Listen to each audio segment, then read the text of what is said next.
Friends, मी आता हे तेल बनवायला घेते. ह्याच्यासाठी मी कढीपत्ता घेतलाय, लसूण आहे, त्याची साल नाही काढली आहे, मेथी दाणे आहेत आणि हे आपले पातीचे जे कांदे आहेत ते घेतलेत. आणि घरात तुळस होती, ॲक्च्युली तुळस आणायला मी विसरले. तुळस पण चांगली असते, त्याने आपलं सर्दी खोकल्याच्या त्रासासाठी वगैरे म्हणजे उपयोगी आहे.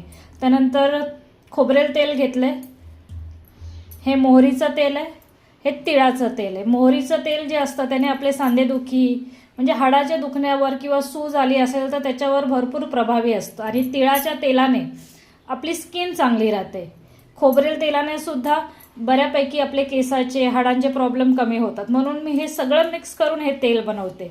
ह्याचा वास खूप विचित्र येतो, म्हणजे लावल्यानंतर उग्रट असा वास येतो. म्हणून ह्याच्यामध्ये मी नंतर तेल थंड झाल्यावर कापूर आणि निलगिरी टाकणार आहे. तर पहिल्यांदा तेल गरम करून त्याच्यामध्ये हे सर्व आता टाकायचं. त्याच्या आधी ह्याचे बारीक तुकडे करायचे, लसूण ठेचून घ्यायचं आहे जेणेकरून तो व्यवस्थित मिक्स होईल तेलामध्ये.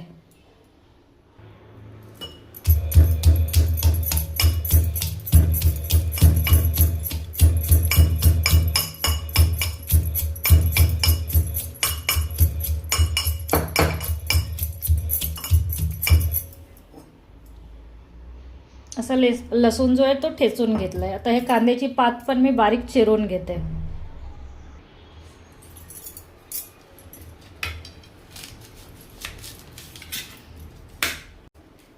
आता इथे तेलाचं असं काही प्रमाण नाहीये, तुम्ही सेम घेऊ शकता जसं तुमच्याकडे अवेलेबल असेल त्याच्याप्रमाणे.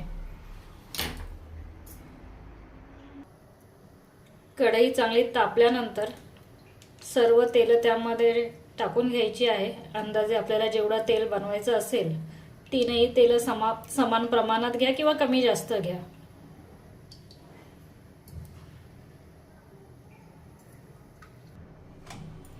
तीळ तेल झालं, आता मी मोहरीचं तेल घेते.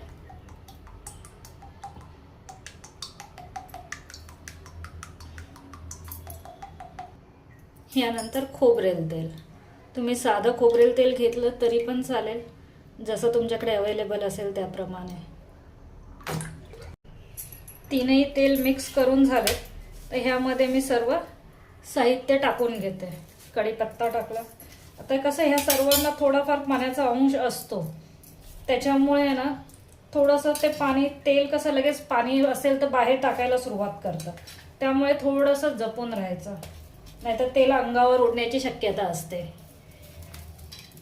कढीपत्ता टाकला, कांदा टाकला, तुळसची जे होतं तुळस आणि मंजुळा त्या पण टाकल्या. तर हे मेथीचे दाणे. मेथी केसासाठी सांध्यांसाठी खूप चांगली असते. मग तेलामध्ये टाकल्यानंतर त्या तेलाने आपण सांध्यांची मालिश केली किंवा केसांना लावलं तरी पण भरपूर प्रमाणात त्याचा आपल्याला फायदा होतो. तर राहिलं लसूण. हे कमीत कमी आहे ना अर्धा तास उकळून द्यायचे, कमी एकदम लो फ्लेमवर. कारण जास्त ह्याच्यावर जर उकळलं तर त्याचे जे औषधी गुणधर्म आहेत ते राहत नाही. म्हणून एकदम कमी ह्याच्यावर हे उकळायचं आणि सतत ढवळत राहायचं.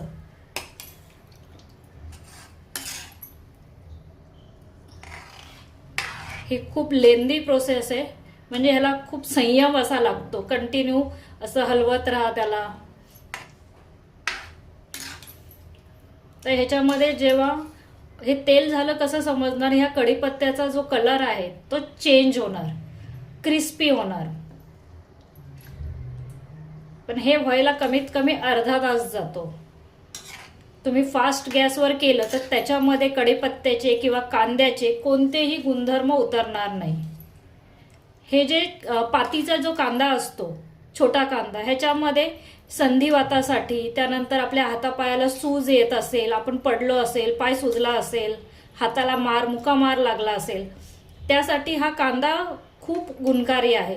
लसूण सुद्धा, म्हणजे सर्दी वगैरे झाली असेल तर आपण केसांना वर जो आपला माथा असतो, माथ्यावर हे जर तेल लावले तर सर्दीचा वगैरे प्रॉब्लेम सॉल्व्ह होतो. म्हणजे हे एका तेलामधून अनेक गोष्टींसाठी आपण हे वापरू शकतो. म्हणून प्रत्येकाच्या घरामध्ये हे तेल असलंच पाहिजे.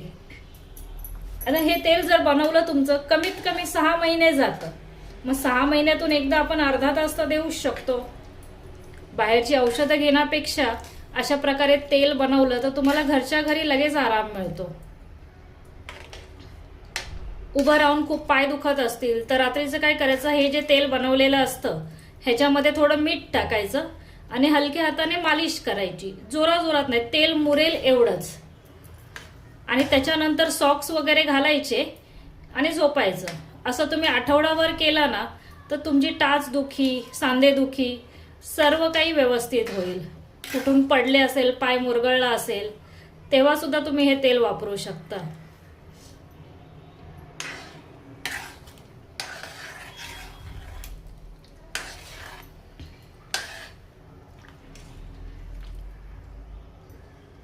पावसाळ्यामध्ये सर्दी खोकल्याचा खूप त्रास होतो, कंटिन्यू सर्दी होत राहते भिजल्यावर वगैरे. त्यावेळेला आपण हे तेल लावू शकतो. म्हणजे रात्रीचं झोपताना केसांना वगैरे लावायचं, डोक्याला. त्यानंतर केस सफेद होत असतील तर त्यासाठी सुद्धा आहे, केसांसाठी सुद्धा हे तेल चांगलं आहे. कांद्यामुळे, मेथीमुळे, कढीपत्त्यामुळे केस काळे राहतात.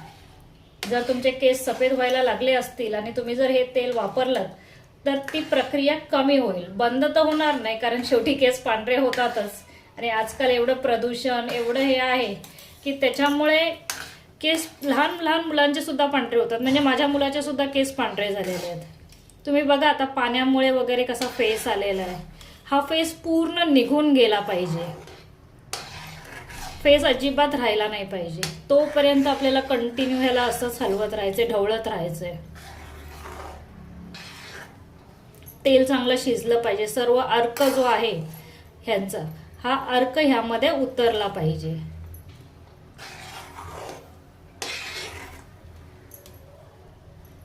फक्त याचा वास खूप खराब येतो. मी माझ्या मुलासाठी हे तेल बनवायला सुरुवात केली, कारण त्याला टाचदुखी होती मध्ये. त्याच्यानंतर केसांचा पण भरपूर प्रॉब्लेम सुरू झाला आहे. मग जेव्हापासून हे असं तेल वगैरे बनवायला सुरुवात केली तेव्हापासून त्याला भरपूर फरक पडलाय. म्हणून मी कंटिन्यू हे बनवतच राहते. संपलं की बघा किती फेस आला आता ह्याला.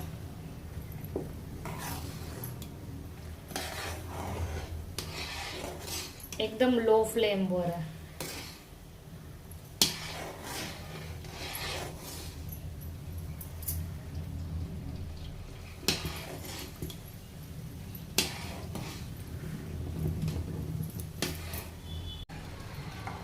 तर मैत्रिणींनो बघा, इथे आता बऱ्यापैकी फेस कमी झालेला आहे आणि तेल दिसायला लागलंय. सुरुवातीला त्या सर्व भाज्यांमध्ये पाणी वगैरे असतं, त्याच्यामुळे भरपूर फेस होतो.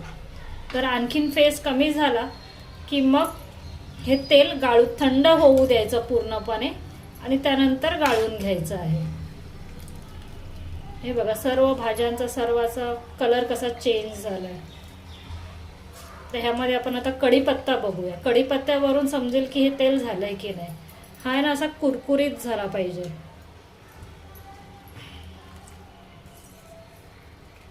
कुरकुरीत असा आवाज सुद्धा येतोय सर्व.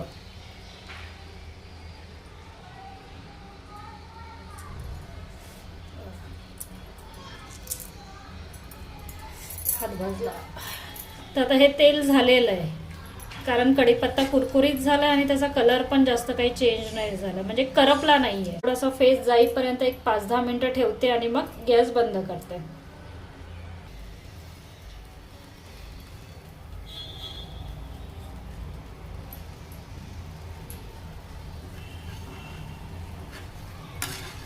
बऱ्यापैकी आता फेस कमी झालेला आहे.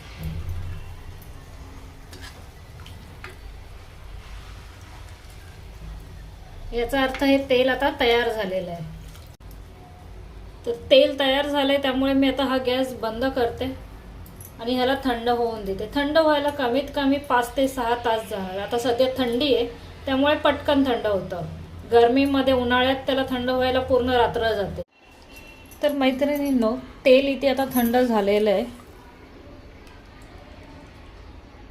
तर ह्याला मी आता गाळून घेते.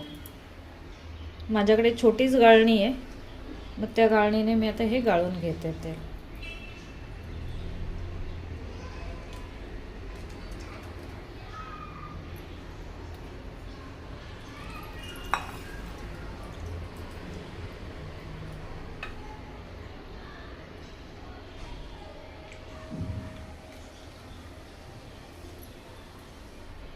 तेल थोडंच राहिलं आहे, त्यामुळे मी हे जे आहे साहित्य हे एका डब्यात काढून ठेवते. ह्याला नंतर चाळणीमध्ये ठेवणार, म्हणजे तेल सगळं खाली उतरेल आणि हा जो कढीपत्ता लसूण वगैरे आहे ते वर राहील.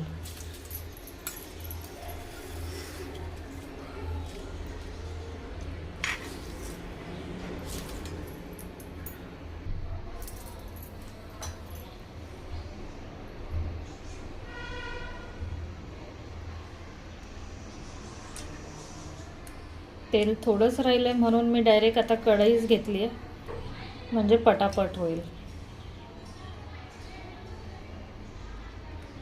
त्या उरलेला सगळा जो हा चोथा आहे, कांदा लसूण, हे एक स्टीलची चाळण आहे माझ्याकडे, त्याच्यामध्ये ठेवणार आहे, म्हणजे त्याच्यातून पण बऱ्यापैकी तेल खाली झिरपेल. मग हा चोथा फेकून देऊ शकते.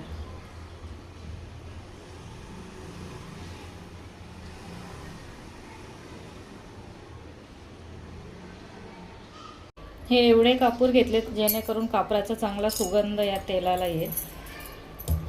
तर मैत्रिणींनो, तुम्हाला हा व्हिडिओ कसा वाटला नक्की कमेंटमध्ये सांगा. व्हिडिओ आवडला तर व्हिडिओला लाईक करा, शेअर करा आणि हो, हाईपसुद्धा करा. अशाच नवनवीन व्हिडिओसाठी सखी चॅनलला सबस्क्राईब करा. खूप पेशन्स लागतो टोपातून बॉटलमध्ये तेल ओतायला. नजर हटी दुर्घटना घटी. तर ही एवढी बॉटल भरली आहे, अर्धी एवढी.